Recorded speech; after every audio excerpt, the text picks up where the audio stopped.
Hi, and welcome to another episode of Kasper On BI. Today, I'm very excited to talk to Brad. We're going to talk about everything Fabric Warehouse.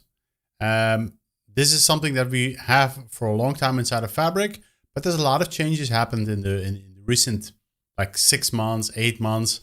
We're going to talk about the positioning. We're going to talk about what has happened recently. How does it work under the covers? So let's get into it and let's go to the episode.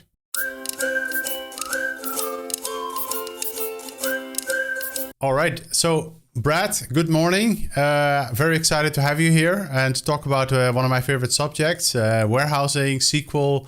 It's in my blood. It's in my long time background. I used to be an accidental DBA building data warehouses. So probably like most viewers on the channel and most people, we've all been there. We've all done that. Before we go anywhere further, again, thank you for being here. Do a quick introduction of who you are. Sure. Thank you for having me. I've been doing this for quite a while now. Before I came to Microsoft, I actually was a consultant for a small consulting firm.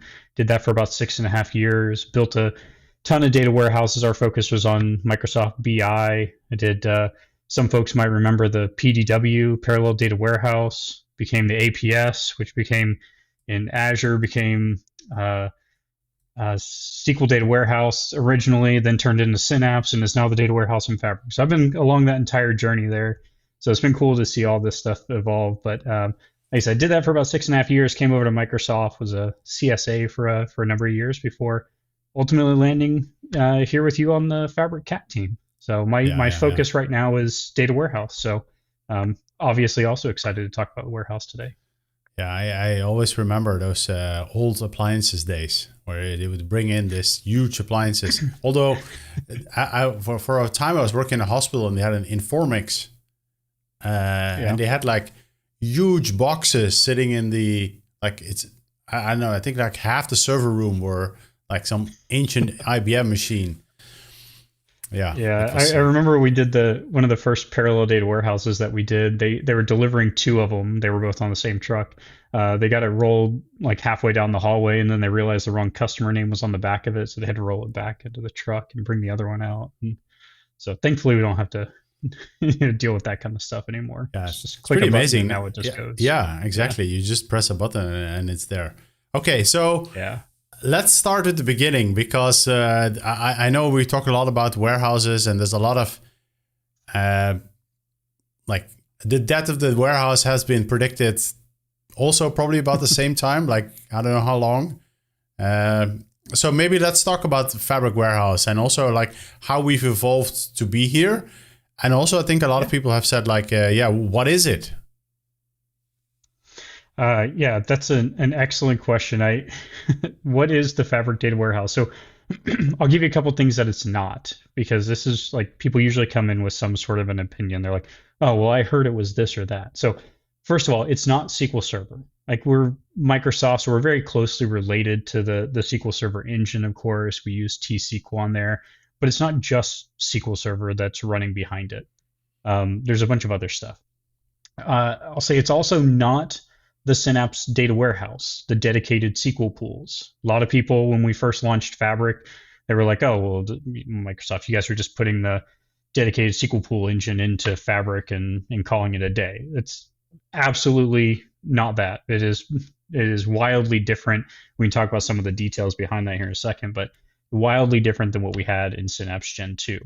A lot of the same concepts, though, because it is still an MPP or massively parallel processing engine, but not the Synapse Gen 2 engine.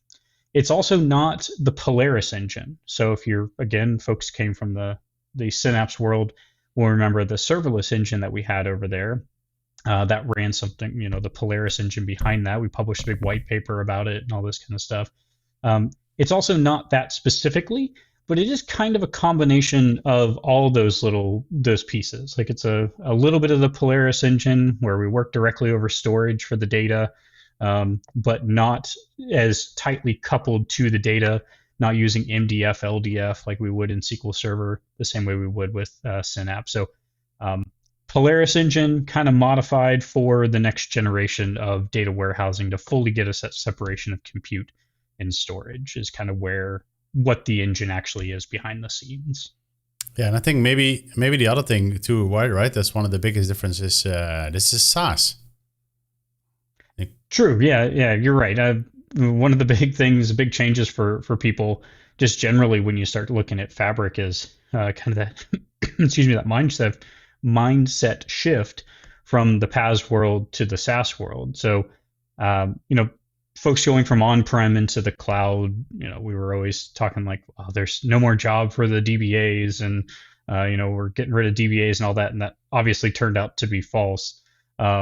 But basically what we're doing with going from the PaaS world to more of a SaaS model with Fabric and the data warehouse and Fabric is like we're trying to take care of a lot of those things that you would normally have to do inside of a PaaS model, and just take care of them for you automatically. Things like the integration between all the different components. Like we don't have to go set up a bunch of networking between everything to make Data Factory be able to write data into your warehouse.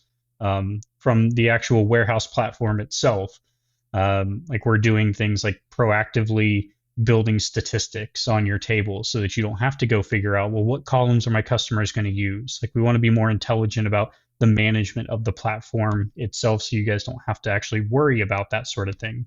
We also don't have to do things like data distributions, which are common in MPP systems. We'll, again, just kind of figure that stuff out and maybe try to optimize some of that for you along the way. So there's a lot of things with the SaaS platform where like we want to make it as easy to use and as performance by default and best practices by default as we possibly can, but still balance the fact that this is a database engine and we do need to give some people control over what queries are running, how many resources are using.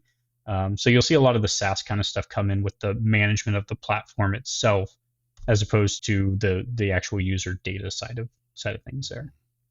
Yeah, that makes sense. And we'll talk more about architecture usage in a second. But so you talked about separating storage and compute, right? This is also a topic that we've been talking about for quite a while. But this is something that is actually here in Fabric Data Warehouse. What does it mean?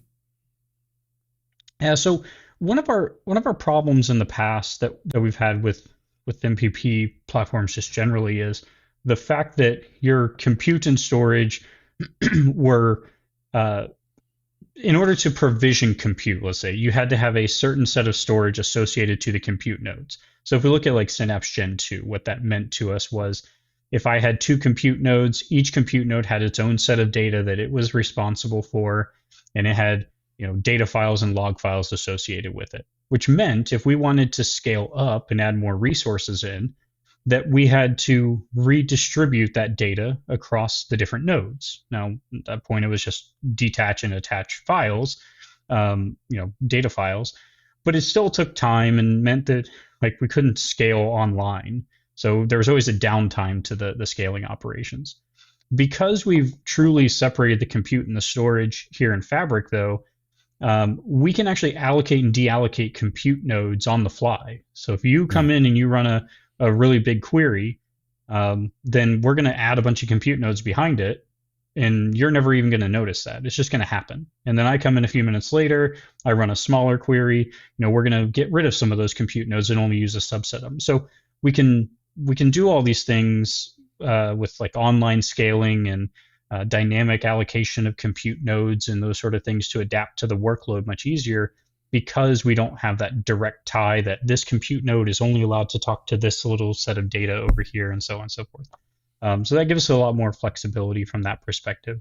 In the context of Fabric, though, the other thing that's really cool about that separation is it really allows us to talk between all the different engines. So something we talk about with Fabric a lot is this whole concept of one copy of data, everything stored in OneLake. So if you're out there working on something in Spark, for instance, because my compute engine isn't tied to a specific set of data files, I can now go read the data that you put out there that you built with your Spark engine.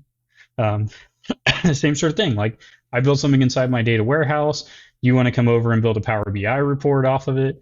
That means, hey, our compute isn't tied to directly to a particular set of storage. So now you can read everything that I built over there. So there's a lot of things with OneLake that allow us to no longer have to keep creating all these copies of data, but now the SQL engine can go view any of that data out there in OneLake. So by truly separating those two, it gives us a lot more flexibility on what data we can go after, prevents us from having to make copies of data just for me to be able to read it into the warehouse engine. And then anything I build, that means anybody else can go out there and use it as well. So it gives us a lot more capabilities now than what we have with a direct storage compute kind of tie. Yeah, so that makes sense. So it's okay, and maybe that goes back to a little bit of architecture. So where do you see it? Because the great thing about Fabric is you can use anything. Also, the downside of Fabric is you can use anything. So there's a lot of questions on, okay, true. When to use what and how to do what. Is there a best practice? And always the famous answer, right? Like, it depends, is the right answer. So how do you see the warehouse architecture sitting inside of Fabric? And what would you tell people to, okay, when should you use one over the other? Or maybe you should use both? Or so how should I think about that? Well, I mean, if you ask me, I think you just put everything in the warehouse and call it a day, and then everybody's going to be happy because it's the best engine inside of Fabric. Sure. The reality, of course, is a little. I can call in some other colleagues and we can have a nice discussion here. No. Their opinions aren't important right now. You're absolutely right. I said I spent years as a consultant, and we specialize in it depends. And that's absolutely the situation here. I would say the first thing that you should think of as to when to use the warehouse versus the lakehouse, for instance, because that's the most common thing that we hear is lakehouse versus warehouse. There's a pretty clear use case for real-time intelligence and the KQL engine with streaming data and that sort of thing. So that doesn't come into play quite as much here. It's usually lakehouse warehouse. So the first thing I always ask people is, what is your skill set? Because that's what's going to drive the majority of the conversation. And honestly, that's one of the really cool things about Fabric is that if you are a Spark person, you've got a bunch of PySpark skills or Scala skills, you and I can both work on the same project together, and we can both be successful and collaborate and everything like that. So I always ask that question first. What's your skill set? If you come to me and say, look, my entire team knows T-SQL, I'm probably not going to tell you to go retool everybody and learn PySpark just to be able to use the Lakehouse to be able to build your warehouse ultimately on there. Conversely, if you come to me and say, look, everybody on my team, they all know Python, they all know Spark really, really well, I'm probably not going to tell you, well, just make them all use T-SQL to do this. So that's always the first thing. Yeah. Just like, what does everybody know? And then the second piece of it really comes down to what do you need to store? Because there are, like, the warehouse is built to store relational data in a structured manner. It's tables, it's columns, it's rows. Whereas on the Lakehouse side, you do have a bit more flexibility. You can put video files in there, or PDFs, or JSON that it can shred apart really easily inside of Spark. So as long as everybody on your team is a T-SQL person, or everybody's got some T-SQL skills, as long as your data is relational in nature, warehouse is a perfectly valid place to land. If you end up in the more unstructured data, then you're probably more in the Lakehouse realm. But to your other part of your question was, where does it land in kind of an overall architecture? There's a lot of customers out there that are saying, look, I'm going to land all my raw data into a Lakehouse. I'm going to get it all in there as quick as I can from web services or these extracts that happen to be coming out of like a DB2 database or something like that. Put it into a CSV file, drop it into the Lakehouse, and then I'll do some cleanup on it. And then maybe I'll do my dimensional model and my serving layer inside the warehouse and use the warehouse for everything, kind of that curated data set and downstream. The reality is, though, like I said, most customers are probably going to have a mix of the two because you're going to have a mix of data types and ways that you need to process it. Yeah, mix of, and then we also have a SQL endpoint in Lakehouse. How do they relate? Great question. So the SQL, the SQL endpoint in the Lakehouse actually runs the same engine that we have that runs the data warehouse.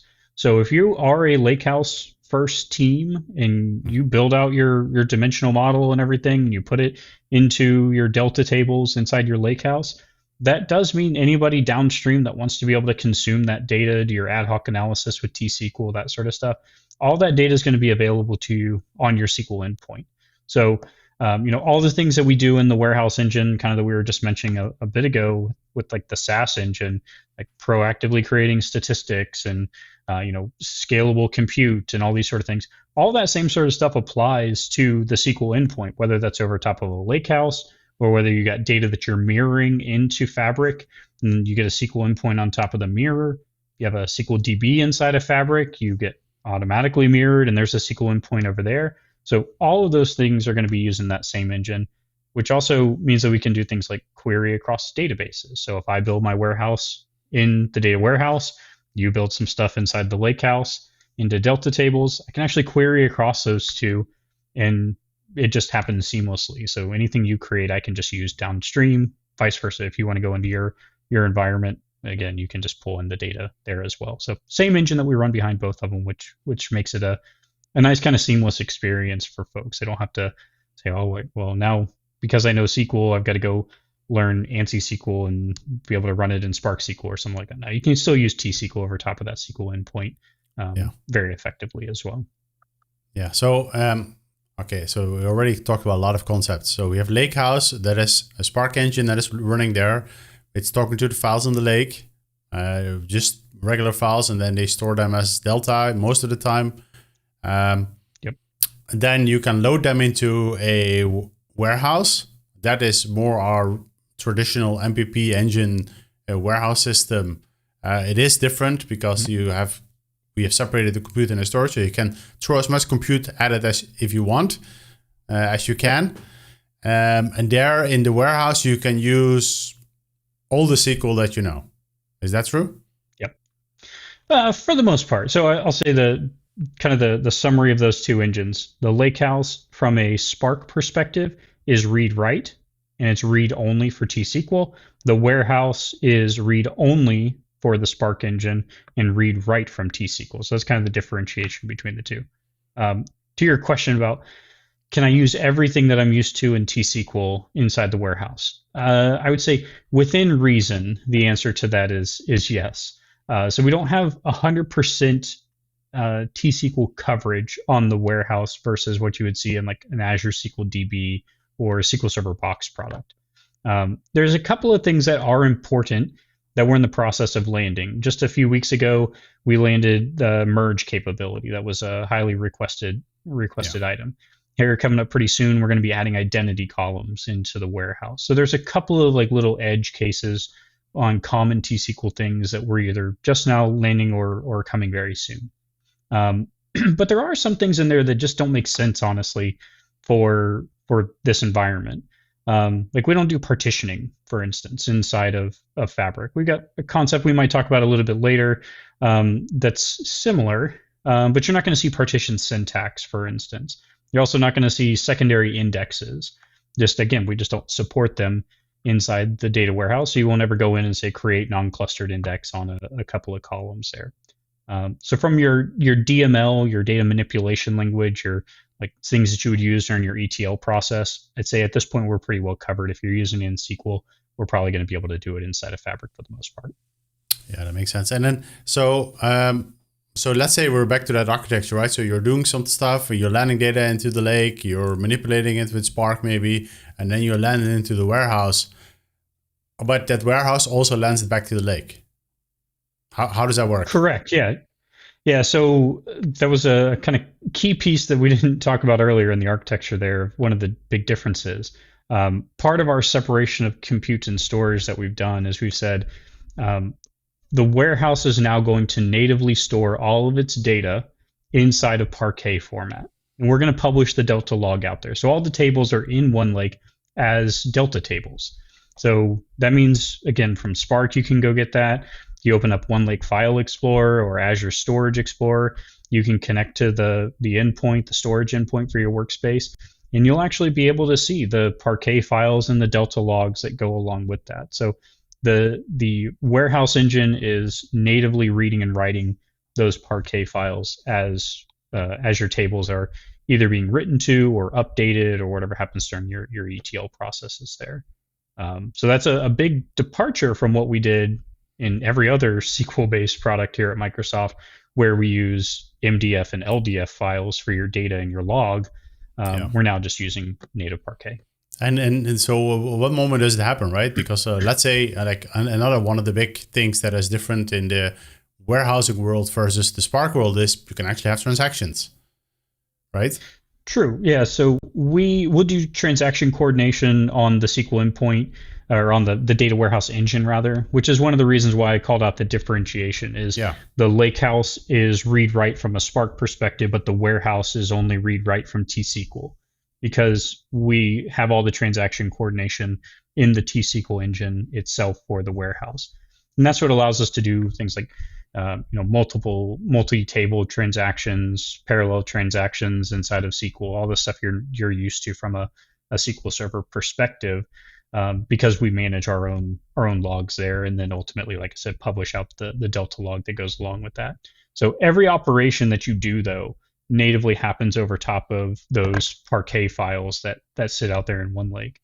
The other thing I'll kind of mention there, one of the other sort of SaaS concepts that comes into play here, we talk about loading patterns and things like that a lot with customers, and the way that the way the warehouse engine works and the way Delta works is every time you insert some data, it creates a new Parquet file, and there's associated Delta log that goes along with that, of course. But what happens if you start trickling the data in, like just a little bit here and there throughout the day, is you end up with a ton of really small files that sit out there on the storage. And the warehouse engine is optimized for a particular file size, both number of rows and number of gigabytes in file size. And so if you end up with a ton of really, really small files, what that means is every time we go run a query, it's got to go open each one of those files in order to read the data. And that can degrade performance. So we tell folks to avoid, if you can, avoid the trickle feed sort of stuff into your warehouse if possible. Like throw that into the Lakehouse, batch it up, and then load it into your warehouse if you need to.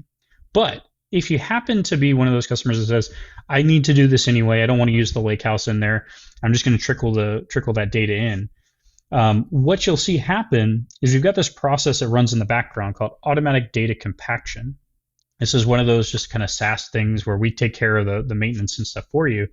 And we'll say, like, every hour, we're going to go in, we're going to look at all these files that were created by this trickle feed, and we're going to compact them into a single, much larger, more efficient file. So that way your queries downstream kind of can just take advantage of that and continue to use the more optimized file there for you.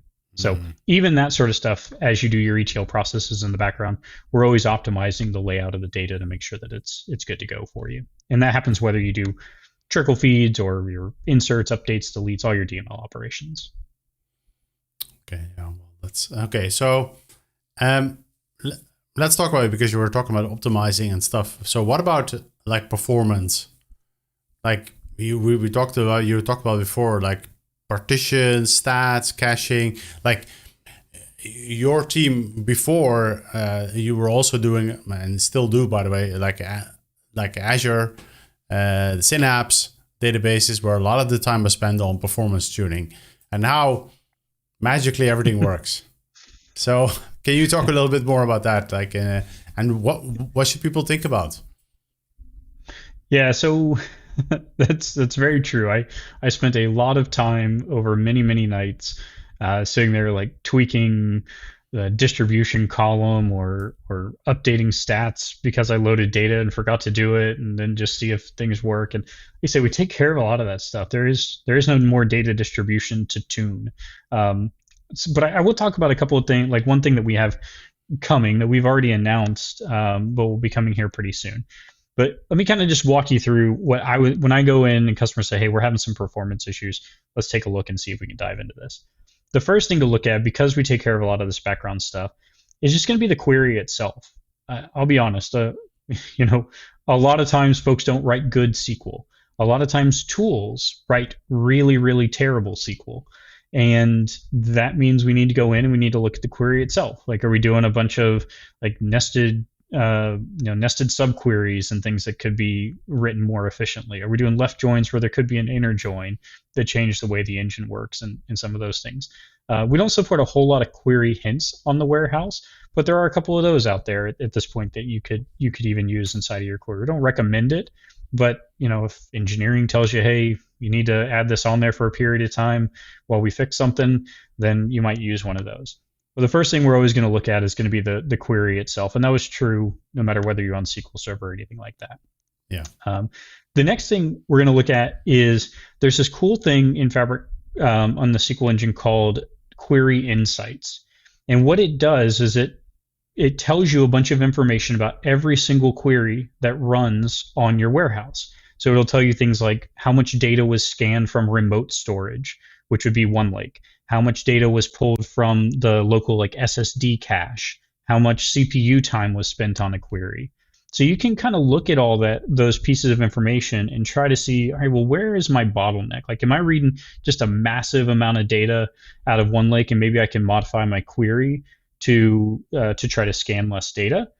Or maybe I go look at the history of that query, which is something else you can do in Query Insights, and you say, you know what, this query was running perfectly fine for weeks on end, and now all of a sudden my runtime went from 2 minutes up to an hour.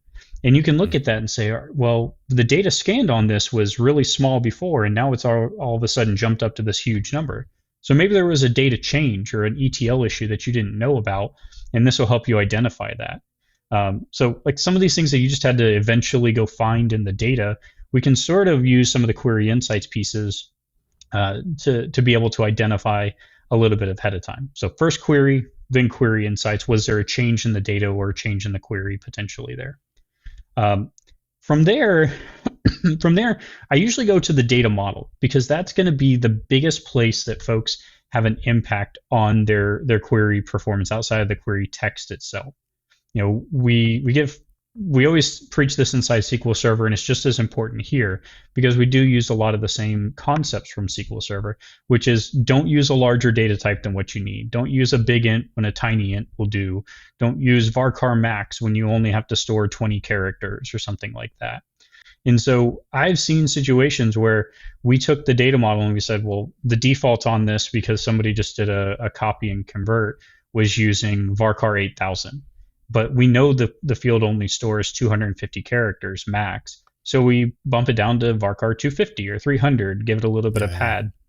And those sort of changes, because of the way that we do resource allocation on the back end, those sort of changes make a huge impact on the query plan, because it means we don't have to allocate as much memory potentially for a query, which means more queries can run in parallel at the same time. So we start to look at things like the data model. And then after that, we get into things like what's the workload on there look like. But that's usually if you're going down to that level, it's like, hey, we know something has gone wrong. Let me look into this one particular thing. Usually folks already know there was a bump in workload or there wasn't. And that's kind of where we land. So I'll pause there before we talk about the partitioning and clustering and what we're doing on that. Well, maybe the one thing that I wanted to ask you about is, like you were talking about when we're reading data from OneLake. So how does that work? So now you're talking about external data, because even OneLake, it could be even not just in OneLake, it could be like another cloud. Yeah. So how does that work? Yeah, for sure. So what happens when you run a query is we go, there's kind of a couple layers of caching that we have at this point. So the first thing is going to happen is we're going to look at like in memory and on the local SSDs on the compute nodes and say, do I have the data that I need for the query here? If we say yes, then we're going to pull the data from the local cache, and everything's probably going to go pretty quick. We'll talk about results at cache here in a second. It's a new layer of cache that we're just building in some preview right now. But if we say we don't have the data that we need in the cache here, what we're going to do is we're going to go out to remote storage, or OneLake in this case, and we're going to actually read the data in from the Parquet files and bring that into the local cache on the disk and in memory. Now, to your point, that could mean that we're pulling data from inside the Azure data center if the data is something that we're storing inside of our warehouse or inside of our Lakehouse or a KQL database. all that data is going to be local to the Microsoft data center. But that doesn't necessarily mean the data is local to the same data center. It could mean that, let's say, Kasper, you created something in a data center in the EU somewhere, and you've got it inside your Lakehouse, whereas my warehouse is sitting over here in East US or something like that. I might have to, even though I'm still pulling from OneLake, I might have to go across the pond, grab that data, and bring it back over. So there are still physics involved in that. And then the other thing, as you mentioned, like with OneLake, we've got shortcuts that can go all over the place. You get data from on-prem or AWS or from Snowflake or something like that. So there, you also do have to take into account, like as you're tuning these queries and looking at this stuff, just because it's coming from OneLake doesn't mean it's coming from both the same data center. It also doesn't mean it's necessarily coming from a Microsoft data center even. And that's really cool, actually. Like, I mean, it's very interesting and very cool to be able to take a query that just combines all those things, but it is something you have to take into account there. Yeah, that makes sense. And then I do want to mention. Yeah, go ahead. I was going to say there's one other thing I can mention that we're building right now. It's in preview, and that's going to be result set caching. And this is really cool for any of like my Power BI friends out there, because if you end up running, have Power BI reports in direct query mode, or maybe it's in direct lake and it falls back to direct query, ultimately that's going to issue a query against the database engine. And so what we've done is we've recently introduced a result set cache that will create a completely separate cache of the result, as the name would suggest. And so if you have the same report that folks are coming in every morning and hitting, we'll go and cache the entire result set for the visual or whatever it happens to be inside that report. And then every time the next person comes in and tries to load that same report, we've already got the entire result cached, and we'll just be able to return it very quickly. So that way we don't ever have to go back out to the remote storage and go grab that data again. So that's a new thing. It's not on by default today, but once that goes to GA, we'll flip the switch in that results set cache will be turned on by default on all the instances. There's no performance impact you need to worry about. We cache the data already. It's just we're going to persist that cache for a longer period of time now once that goes on. Yeah, that's pretty cool. And then maybe one other area to talk about too is the whole like security and one security, where we can create security in one place and it will be reflected everywhere. How does that work with the warehouse? Yeah, so the security story with warehouse, like Fabric's in a bit of a growing phase right now when it comes to the security topic. And like you mentioned, one security is kind of the new big thing that's coming. So all the engines can all respect the security that you define at the OneLake level. We don't support all of that today on the data warehouse engine. So if you go and build a security policy, we don't currently respect all of that in the warehouse. We're working on some things coming up over the course of our next semester between now and kind of the end of March so that we can start integrating into that. But you do still need to be aware of the way that the warehouse does work with security and how we apply the security. So there's three levels that we'll talk about here real quick. First of all is going to be the workspace level. Anybody that you give any access to at the workspace level, whether it's owner, contributor, member, viewer, all of them are going to get read access to your entire data warehouse, which means they get the equivalent for my SQL Server folks out there. That's the equivalent of like DB data reader. Now, I can go in and I can say, Kasper, you're not supposed to see this one particular table here. Let me go deny you access to that table. But if I then go create another table and I say Kasper's not supposed to have access to this table either, I now have to go in and deny you access to the new table. So it does become a little bit of a security kind of whack-a-mole, if you will, for lack of a better term there. But something we preach all the time in the data world is least privileged, right? So what you can do is instead of giving somebody workspace level permissions, I can share just the warehouse with them and give them no permissions to the warehouse other than connect. And at that point, you'll be able to connect to the database, but you won't be able to see anything until I actually give you access to read one of the tables or the view or execute a store procedure, something like that. So if you want to do the least privileged route, then you need to share the individual item, and then you can do all your normal SQL Server permissions that you would be used to doing, whether it's built-in roles or custom roles, individual object level permissions, row level security, column level security, dynamic data mask, all that sort of stuff is going to be then available to you in the warehouse engine. But the complication, I'll just kind of acknowledge exists today that we're working on with this new one security model, is what happens with shortcuts. Because a very common pattern that we've discussed is you do some of this stuff in one place and then maybe you shortcut it. You use the concept of one copy of the data to be able to share it among other folks. The way that the shortcuts work inside of Fabric for the warehouse specifically is we're going to use the security of whoever creates the shortcut is going to be whose security gets used to access the table on the source warehouse. So it's a little bit of a departure from some of the other compute engines out there, but that's just something to be aware of. It is listed in the documentation, and we kind of explain how all that works there. But what that does ultimately mean, kind of to tie this all up in a bow, or with a bow, is that all of the security that I place on my warehouse in workspace A, if I then go and create shortcuts into workspace B and I try to access that data, I now have to rebuild my security over there on workspace B, because it's essentially using a service account, if you will, to go back and access the data. So that's something that, as we land the one security story for the warehouse over the coming months, that will all be a much better and more seamless story there with the warehouse and where we're at today. But that is a key thing to keep in mind as you do start to do like multiple workspaces and sharing data across multiple workspaces with shortcuts and that sort of stuff. Yeah, that makes sense. And then maybe another big difference compared to what we had before is that now we are running on capacities. Yes. Yeah. So that's also a massive change, right? Yeah. So the capacity model introduces some interesting things that we're in the process of making some changes to.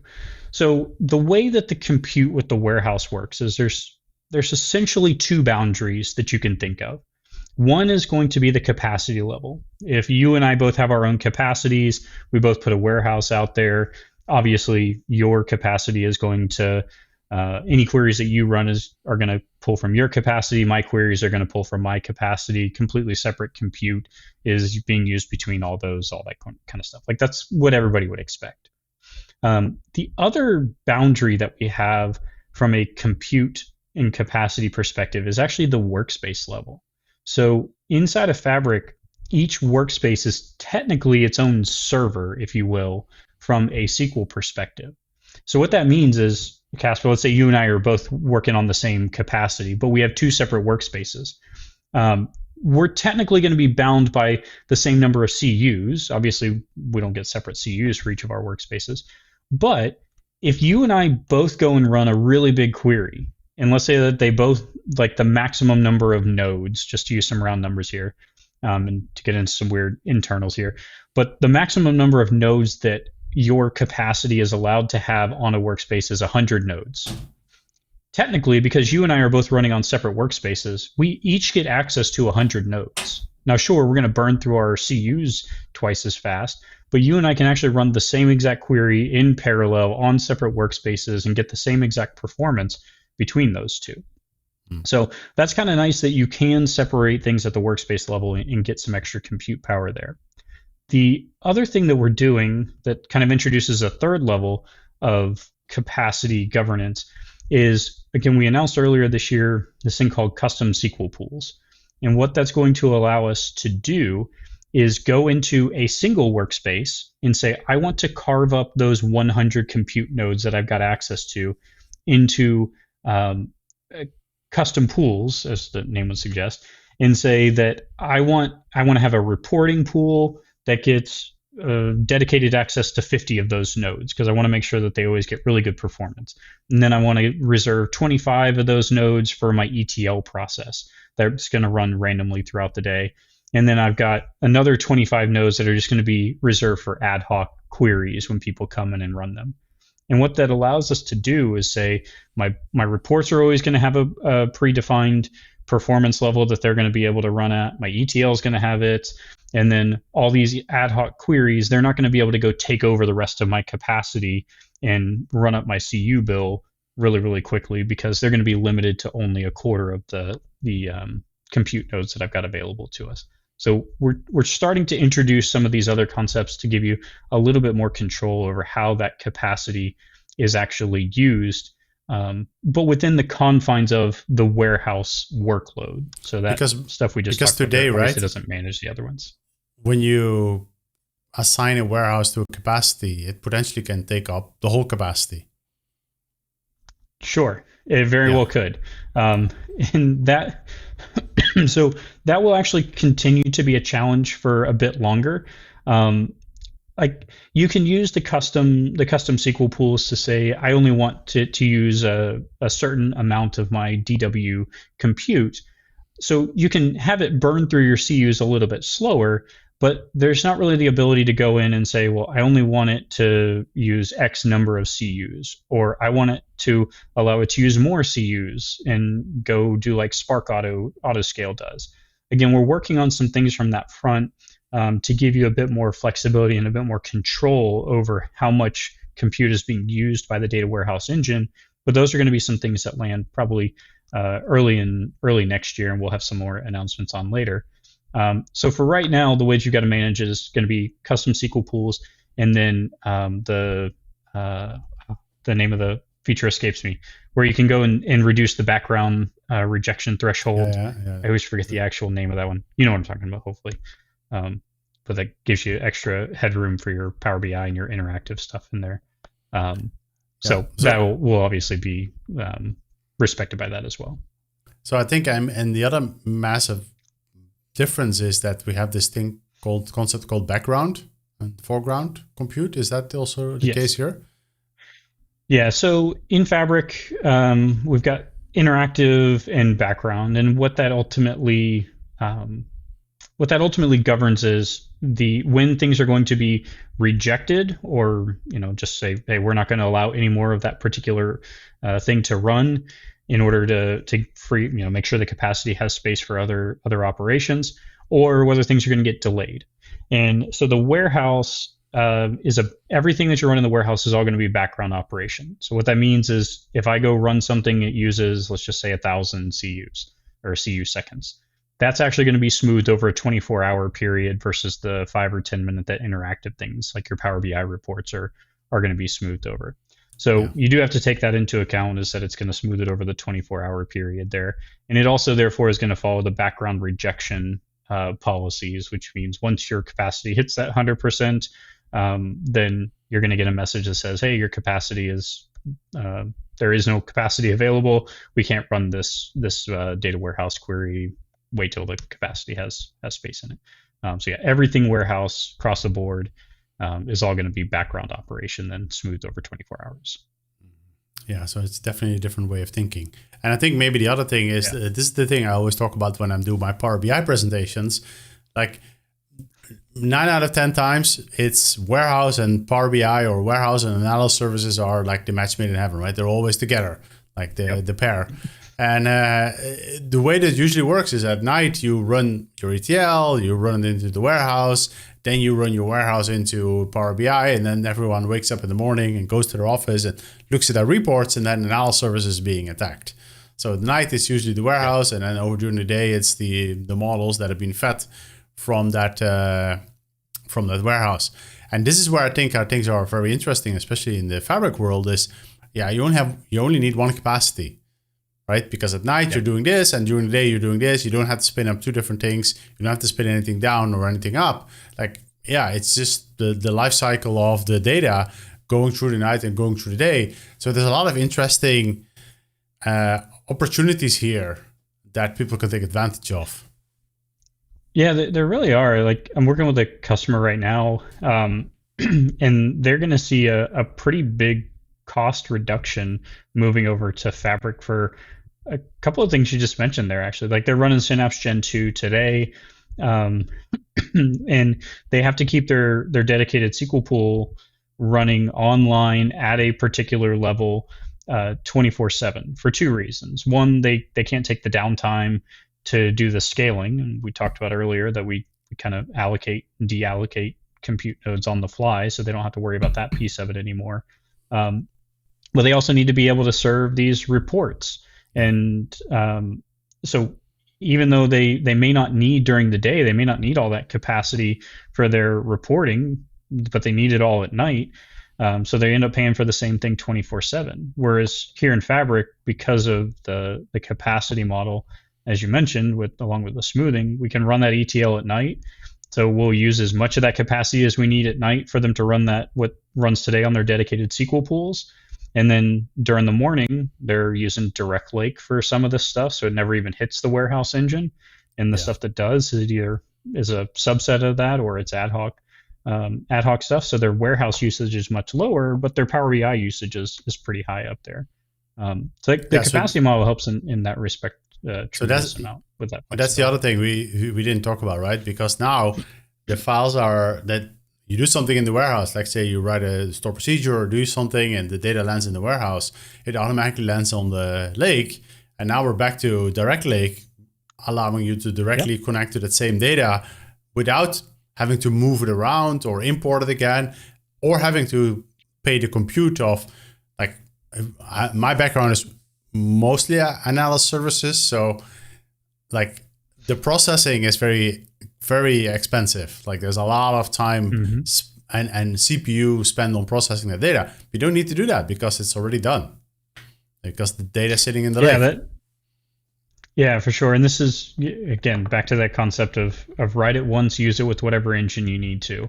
Like we talk a lot with OneLake and the one copy of data, like on my side of the world, we talk about that a lot with respect to Lakehouse and Warehouse and Spark and KQL and all that. But the Power BI, the downstream consumption of that is a huge player in that space. Like you said, there's a lot of compute and stuff that goes into reading that data and doing that every night. And that can be very process intensive, and being able to switch that over to Direct Lake and just take advantage of the data where it is, and not only reduce that compute cost on that and time on that big data refresh, but also be able to have that data essentially always be up to date if you want it to be inside your semantic model is huge for customers. Because like processing a partition of with a couple million records or billion records in it takes time, and there's always that latency there. And now you just click a button and we're always just going to pull the latest data off of OneLake for that. So that's super powerful and something a lot of customers I think are enjoying being able to take advantage of there.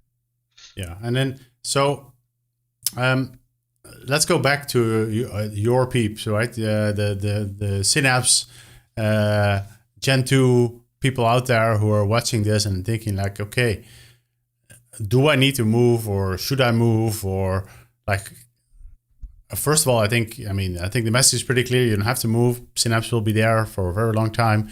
But why would you tell them like, here's why you should consider moving? What are the benefits? Like, why would you want to do this? Yeah. I'll say first and foremost, if you have a Synapse Gen 2 that you're running today, do you have to move it right now? The answer is of course no. Like you mentioned, we've been pretty clear about that. Synapse is not going away. We haven't announced that there's going to be end of life for it. It's going away tomorrow or anything like that. So it'll be around. We have tons of customers that still run on there, and they're looking at the move. Like, what's the value prop for me to go over to Fabric and make this transition here? So, excuse me, from the pure dedicated SQL, I'll kind of address this in two phases here. From the pure dedicated SQL pool perspective, we solve a lot of or really all the major challenges that we hear from customers. Some of the stuff we've already talked about. Um, Online scaling of your database is probably the number one thing that we hear from folks. I mentioned the customer I was working with, they're saving a bunch of money purely on the fact that they don't have to scale their warehouse anymore, or the fact that they can scale it now online. The other thing too is concurrency. That's the second biggest thing that we hear is I can't, like on Gen 2, we say I can only run X number of queries in parallel at a particular SLO or service level objective that I'm running at. On the Fabric side, we don't do that. We don't limit the number of queries that you can run. Of course, we have a limit on resources, but we actually operate the same way SQL Server does from that perspective. You can go run, if you run one query on SQL Server, it might run in 5 seconds. And then you go run 100, it's obviously going to run for longer than 5 seconds, but we're going to schedule the tasks in the background and make sure that we've got resources to run everything. You're not going to get a message with query number 41 that says, oh, you've run out of concurrency slots, the same way that you do on Synapse Gen 2. So we see a huge benefit for customers from a parallelization perspective on your queries in Fabric versus Gen 2. And that's probably the place where we actually see the biggest performance improvement as well, as for those concurrency scenarios. Because in Gen 2, kind of to go back to some of the architecture pieces, in Gen 2, what we do is we say, all right, well, there's 3 different things that have to happen in this query. We have to do a shuffle move, a broadcast move, and then we have to aggregate the data together. What we do in Gen 2 is we say, what's the biggest one of those 3 operations? That's the amount of memory we're going to allocate to this query. And then we're going to run all 3 of those tasks in series. So 1 has to finish before 2, 2's got to finish before 3, even though a couple of those could run in parallel. On the Fabric side, with the changes that we made in the engine, we're actually going to right size all 3 of those operators. So if they don't all need the same amount of memory, then we're going to put the appropriate amount of memory with each one of those, which means some of those are going to be using less memory, which means we have more space for other queries and things to run. So that immediately gets you a better parallel experience. But the other thing that we do on Fabric is we say, look, that broadcast and that shuffle move, maybe those 2 things can run in parallel. And then once they finish, we can join the data set together with that 3rd operator. So what we're going to do is we're going to run those 2 things in parallel, let them finish more quickly, and then your queries run faster. So we see a huge improvement on concurrency. I still remember, not only because we don't limit that artificially in because of that. I used to have a lot of customers with direct query against Synapse, and this error message came up a lot there. Yes. Yeah, the can only run X number of concurrent queries. Yes. That was always a huge nightmare.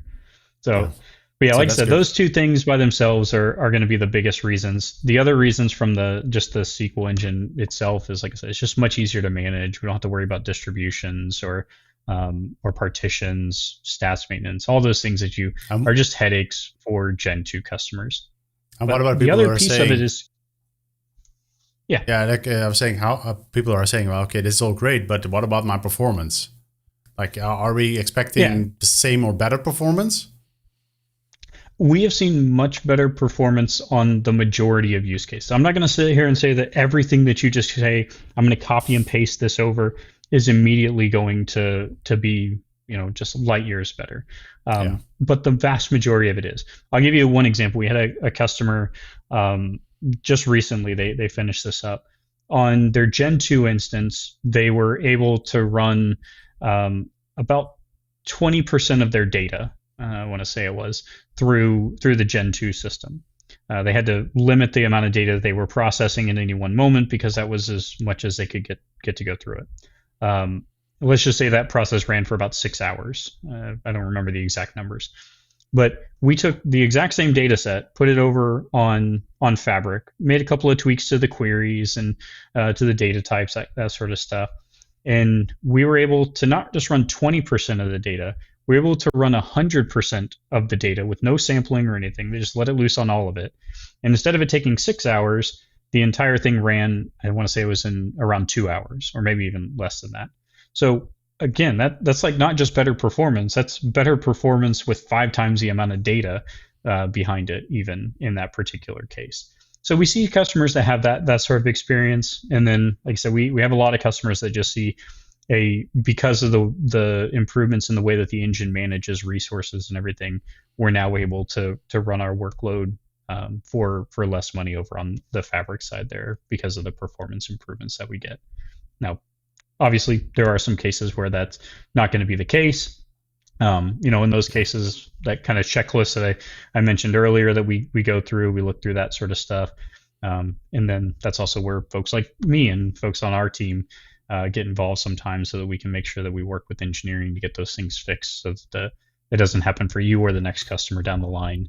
That's the other cool thing, right? Experience there. We ship very rapidly. Yeah.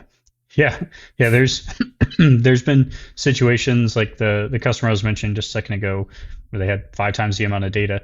There were a couple of things that we found as the data set grew in there that we could make some adjustments to on the back end. And like you said, we ship every week, so made some changes. A couple weeks later, finally made it into production, and now everybody just sees the benefits of that. With Gen 2, we would do a release every 6 months or so, plus or minus 6 months, and we'd eventually get stuff out there. But it's been really nice being able to do that much faster shipping with the SaaS model over here. Yeah, and then I guess the one other thing I'll kind of just mention for the folks looking to migrate, or maybe 2 things. One, it's not just about the dedicated SQL pool, being able to move that to newer tech and stuff that's going to run more efficiently and all that. It's all the other things that we've been talking about here. It's the fact that now I can collaborate more effectively with folks that are using Spark. I can now use things like Direct Lake that are going to be able to get me insights a bit faster and with better performance. I can now tap into new experiences that we didn't have before with stuff like Data Activator or Data Agents and real-time intelligence, and combine it up with real-time data or operational data. And like, it's all these other things that Fabric offers that we just can't do anywhere else because everything gets stored in OneLake and everything can kind of read that same format there. Yeah. And then we try to make it as easy as possible. So we've got a migration tool that just a week or so ago, I think it was, that we announced was now generally available. So you can go in, take your dedicated SQL pool, get the DAC pack for it, click a couple buttons in the UI. It'll actually move everything over into a warehouse in Fabric, do code conversion for you, tell you if there's any code that we can't convert for any reason and why that is. And then we even guide you through the process of getting the data over and help you with redirecting all your connections. So it's really a pretty comprehensive and just little migration assistant that you can go through that'll get you over there really, really quickly that anybody can go do. That works from Synapse or from SQL Server and SQL DB even. So anything you can get a DAC pack from will actually convert it for you. Anything. Yeah. So let's say you want to try it out. Like, what would be your guidance? So to try the data warehouse, like we've got the Fabric trial. You don't even have to go pay for a capacity. You just go spin up a trial. Everything that you would possibly want to do with the warehouse can be used on that trial, which is an S64 for 60 days, essentially. If you've got a DAC pack for your existing warehouse, I would say go out there and just click the button in the UI that says migrate, tell it, upload your DAC pack and move some data over. If you don't want to do that, you just want to kind of see what the experience is like using Fabric in general, then when you spin up your warehouse, you can actually spin it up with some sample data, and we'll load it up with, I think it's the New York City taxi data, like the green New York City taxi data. So we'll load it up with that. It's one of our favorite data sets for the data warehouse here at Microsoft. So you can load it up with that.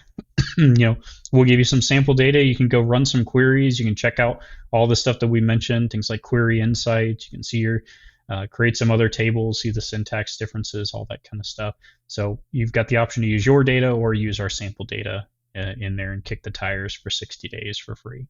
Use all the other experiences too. I would highly encourage folks, if you're looking at the warehouse, don't just look at the warehouse. Go click the button in there and say, I want to build a new semantic model and see what Direct Lake is all about. Go spin up a Lakehouse. Go put multiple workspaces in there and create some shortcuts and see what that looks like as well, so that you're not looking at it just as a warehouse migration. You're looking at it as a modernization of your solution to see all these other things that you can possibly get access to. Yeah, that makes sense. That's a good advice. And is there any? So we're going towards the end. So let me ask you, like, what are some like best practices, anti-patterns, things that you've seen that this is what you should take be careful for? I would say best practices wise, I would just encourage folks. Again, I know I joked at the beginning, the warehouse is the best engine for everything. I really would just encourage folks to go out there and look at your workload and see if the warehouse or lakehouse, what happens to be the right solution for you. We get a lot of people that are migrating and they say, look, I've had this warehouse that's been around for 20 years and it runs perfectly fine and they just want to move it over. Great. Just do that and let it run.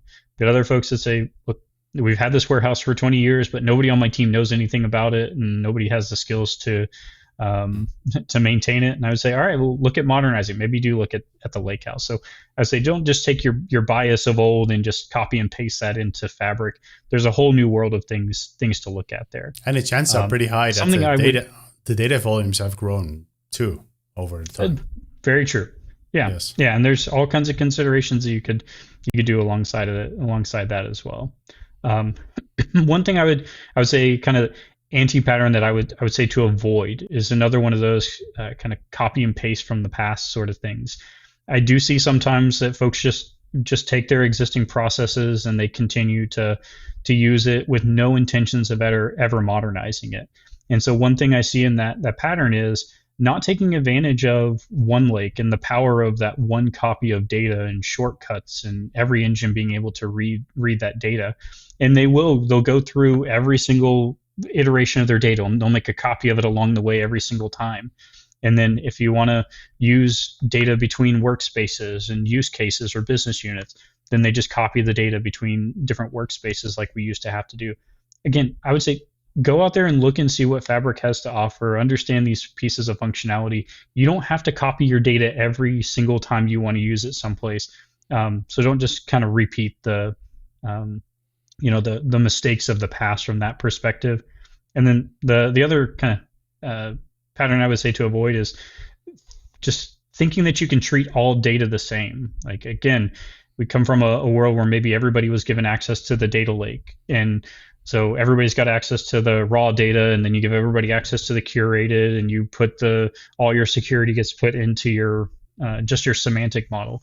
But with things like OneLake security that you were mentioning earlier, look for ways that you can potentially optimize that stuff going forward. Don't just take all these practices of the past and just paste them over here into Fabric. There's a whole bunch of new features and functionality that you can take advantage of to give you a better security footing, give you a better performance and just workflow of all your data moving through the environment as well. So lots of stuff that you can do here that you don't just have to repeat. I think people who have heard me talk, I like to say, people who are coming out of university, they know 9 out of 10 times they've learned Python. That's what they know. Yep. The cool thing now is like, hey, you have someone in your organization who knows data, who's been using store procedures, who's been doing stuff in SQL for those 20 years. He's managing and creating a data warehouse, but the data is landing in the lake. So that person who comes out of university who can do Python now can also run a notebook against that data and analyze the data. Yep. And yeah, that makes a match I'm pretty excited about. Yeah, I think there's kind of two places where that becomes super cool and that we can enable with OneLake and one copy of the data and everything out there. One is exactly what you said. Hey, use the data that's inside your warehouse, analyze it inside of with Python and go about your day. The other thing too is I would tell all the SQL folks out there, like, you got to get with the times and look at these other engines and see what's available out there, because there are things that Spark just does better and Python does better than T-SQL. Like, go look at the fact that you can shred basically any JSON that you want really easily with Python, or do geospatial analysis and have that be written back to the Lakehouse and then just pull it into your warehouse as need be. So, the same exact thing goes for folks that are in there. Again, we all have our bias. We all want everything to work in T-SQL in the data warehouse world, but don't be afraid to go call those people who have all those Python skills and say, hey, help me solve this problem better, more efficiently than what we are today. And something else, kind of just one thing that we're going to be enabling here in the future is all the user data function stuff that we've been talking about for the last few months in Fabric. That's going to be able to be something that you can call from T-SQL. So make sure that you have a friend over there that knows Python that's just out of college that can help you with some of that stuff, because you're gonna want to be able to take advantage of that with user data functions here at some point as well. Yeah, and actually, so we didn't talk about this, and I know we're a little bit out of time already, but the one last thing that I want to talk about is we also have something called AI functions, right? Mm-hmm. Yeah. And so that's another thing. Like all these things that just help you do stuff faster. So like AI functions, being able to apply like sentiment analysis on top of data, something that you normally would have to go pull everything into another engine and do. We'll just be able to take advantage of that sort of stuff inside the warehouse as well. So yeah, there's a whole world of things. Like we're trying to make it Fabric as much of a like build it once, reuse it everywhere, and that's what you see with these AI functions and the user data functions and all that sort of stuff. Like we want to be able to reuse that inside the T-SQL engine, just because it's heavily leveraging Spark or Python or whatever happens to be behind the scenes on that. Doesn't mean that we want to take that away from the warehouse. We want folks to be able to be successful everywhere. Makes sense. All right, I think we talked a lot. I think we have a lot of people have things to think about. Brad, I want to really thank you for your time. I put links of like the migration tool. I'll talk to Brad, see what other documents I should put in the description for people to try out. So Brad, thank you so much for your time. And probably in another Thank you for having me. Year or so, we'll talk to you again and see what else is updated and changed. Sounds good. Right. It'll be a whole new world by then, I'm sure. Appreciate it. Thank you so much. Thank you. Bye. And that concludes another episode of Kasper On BI. I hope you enjoyed it. I hope you found it useful. There's so much to figure out in the new Fabric world for warehousing. I remember in my early days, SQL Server, 2000, working on store procedures, DTS packages even in there. And now we are here in Fabric talking about Lakehouses, talking about Spark, talking about the warehouse sitting inside of Fabric. So yeah, I found it very interesting, very exciting. I hope you did too. Let me know in the comments if you find anything interesting that you think is noteworthy. And with that, thank you so much for your time, and until next time.